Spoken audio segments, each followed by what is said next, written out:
আসসালামু আলাইকুম ভিউয়ার্স, কেমন আছেন সবাই? এই তো চলে এসেছি আজকের ব্লগটি নিয়ে। তা আমি আজকে রান্না করব এই যে কাঁচা কলা দিয়ে, চিংড়ি মাছ দিয়ে কাঁচা কলার ঝোল। তাই যে চিংড়ি মাছে হলুদ, লবণ এবং বাটা মশলা, কাঁচামরিচ দিয়েছি। আর এখানে কড়াইতে পেঁয়াজ ভেজে নিয়েছি, এটা কষিয়ে নেব। আমি উঠিয়ে নেব, কষা হয়ে গেল। আর এই যে কলার ভিতরেও মশলা দিয়েছি, হলুদ, লবণ, বাটা মশলা। ওটাকে মাছটাকে উঠিয়ে নিয়ে তারপরে এটা কষিয়ে নেব, দিয়ে তারপরে সিদ্ধ হয়ে গেলে ওই মাছগুলো দিয়ে দেবো। পেঁয়াজ আমি এই যে চিংড়ি মাছগুলো কষিয়ে উঠিয়ে নিয়েছি, আর এই যে কলাগুলোকে ঢেলে দিয়ে কলাগুলো কষিয়ে নিয়েছি। এবার কলা সিদ্ধ হওয়ার জন্য পানি দিয়ে দেবো। কলা সিদ্ধ হয়ে গেলে আমি ফিরে আসছি। ভিউয়ার্স, এই যে আমার কলা সিদ্ধ হয়ে গিয়েছে দেখুন। এখন আমি এই যে কষিয়ে রাখা চিংড়ি মাছগুলো দিয়ে দেবো। এইভাবে রান্না করলে খেতে দারুণ লাগে, স্বাদও অন্যরকম হয়। আর চিংড়ি মাছটা বেশি সিদ্ধ করলে শক্ত হয়ে যায়, তাই এইভাবে কষিয়ে নিয়ে পরে দিলে অন্যরকম ফ্লেভার থাকে। আমি এইভাবে রান্না করি, আপনারা এইভাবে রান্না করে ট্রাই করে দেখতে পারেন। খুবই হেলদি একটি রেসিপি।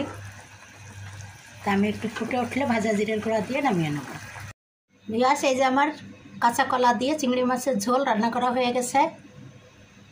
নিশ্চয়ই আপনাদের ভালো লেগেছে। আর ভালো লাগলে লাইক, কমেন্ট, শেয়ার দিবেন এবং আমার পাশে থাকবেন।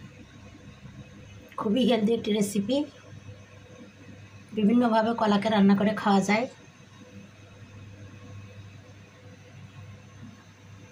ভিউয়ার্স, এই যে আলু পটলের ভাজি করলাম। আলুগুলোকে বেশ মোটা মোটা করে কেটেছি বাচ্চাদেরকে সন্তুষ্ট করার জন্য। বাচ্চারা ফ্রেঞ্চ ফ্রাই খেতে ভালোবাসে, তাই ফ্রেঞ্চ ফ্রাই এইভাবে মোটা মোটা করে আলু কেটে এভাবে পটলের সঙ্গে একটু করে পটল দিয়েছি, দিলে ওরা দেখেই খেতে বসবে। তা নিশ্চয়ই আপনাদের ভালো লেগেছে আমার এই আজকের রেসিপিটি। ভিউয়ার্স, এখন আমি গরুর মাংস রান্না করব। সমস্ত উপকরণ দিয়ে ম্যারিনেট করে মাখিয়ে রেখেছি 20 মিনিট। এখন আমি চুলোটা ধরিয়ে দিয়ে রান্না করব।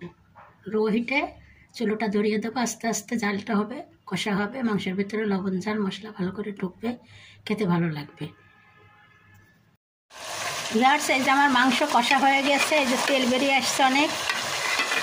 এখন আমি ঝোলের পানি দিয়ে দেবো। সিদ্ধ হওয়ার জন্য পানি দেবো আর ঝোলের পানি একসঙ্গে দিয়ে দেবো, দিয়ে আস্তে একদম লো হিটে রেখে দেবো। পানিটা একটু ফুটার পরে তারপরে মাংসগুলো একদম সিদ্ধ হয়ে যাবে, তখন আমি সার্ভ করে নেব। ভিউয়ার্স, এই যে আমার মাংস রান্না করা হয়ে গেছে, আমি এখন সার্ভ করে নেব।